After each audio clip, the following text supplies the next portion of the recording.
একটা কথা শুনতাম প্রায়, সব সাধকের বড় সাধক আমার দেশের চাষা।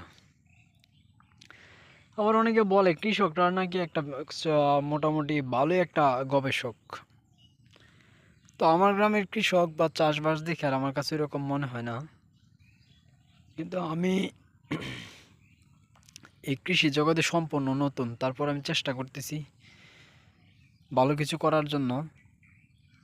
চিন্তা ভাবনা করি আমি একটা জিনিস দেখেন, এটা হচ্ছে আমার এখানে যা আছে সব ট্রায়াল স্বরূপ আছে। ওই দিকে ওই মাথা থেকে এ পর্যন্ত যা আছে সব ট্রায়াল। এটা হলো বিজলি 2020 মরিচ। আর এখানে আছে, এটা সম্পূর্ণ পরীক্ষা করার জন্য আমি দিছি 3 সারি বেগুন দিছি, ওই মাথা দিয়ে টমেটো দিছি, তার মাঝে কপি দিছি।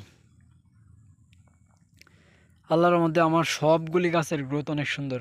কপি, বেগুন, টমেটো, ওই যে ওই টমেটো গাছগুলিতে টমেটো হয়েছে। তাহলে আমি একটা জিনিস যেটা বুঝলাম, যে আসলে একসাথে 3টা ফসল করা সম্ভব।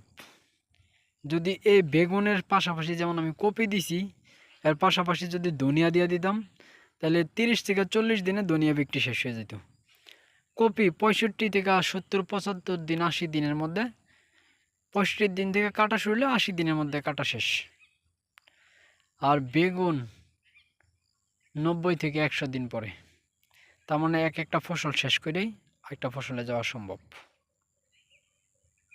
এটাই হলো চিন্তা ভাবনার অভাব আমাদের। এ কারণে আমরা কৃষিতে লস খাই। কৃষিতে ভালো কিছু করতে হলে ভালো কিছু চিন্তা করতে হবে। যুগান্তকারী চিন্তা ছাড়া কিছু করা যাবে না।